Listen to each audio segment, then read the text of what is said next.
Forex എന്ന് പറഞ്ഞാൽ വെറുതെ ഒരു കറൻസി പോയി അങ്ങ് വാങ്ങലല്ല. Welcome to forex learning series episode number 3.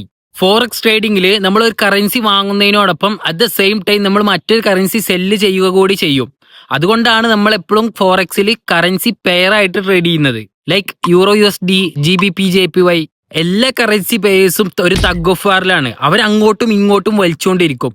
ഏത് കറൻസിയാണോ സ്ട്രോങ് അവരുടെ ആ കറൻസിയുടെ ഫേവറിനനുസരിച്ച് മാർക്കറ്റ് മൂവ് ചെയ്യും. ഇതിനെയാണ് ശരിക്കും നമ്മൾ എക്സ്ചേഞ്ച് റേറ്റ് എന്ന് പറയുന്നത്. രണ്ട് കറൻസി കമ്പയർ ചെയ്യുമ്പോൾ കിട്ടുന്ന ഒരു പ്രൈസ് ആണ് എക്സ്ചേഞ്ച് റേറ്റ് എന്ന് പറയുന്നത്. നമുക്ക് 8 മേജർ കറൻസീസ് ആണുള്ളത്. $, Euro, Japanese N, British pound, Swiss Frank, Australian dollar, New Zealand dollar and Canadian dollar. അതുപോലെ തന്നെ നമുക്ക് 3 ടൈപ്പ് കറൻസി പെയറുകളാണ് ഉള്ളത്: മേജേഴ്സ്, ക്രോസസ്, എക്സോട്ടിക്സ്. മേജേഴ്സ് എന്ന് പറഞ്ഞാൽ അതിൽ എപ്പോഴും ഒരു കറൻസി $, ആയിരിക്കും. ക്രോസസ് എന്ന് പറഞ്ഞാൽ അതിൽ $, ഉണ്ടാവില്ല. എക്സോട്ടിക്സ് പറഞ്ഞാൽ അതിൽ എപ്പോഴും ഒരു മേജർ കറൻസി ഉണ്ടാവും. ഫോറക്സ് എന്ന് പറഞ്ഞാൽ ഒരിക്കലും കൺഫ്യൂസിങ് ഇല്ല, അത് ജസ്റ്റ് ഒരു റിലേറ്റീവ് വാല്യൂ ആണ്.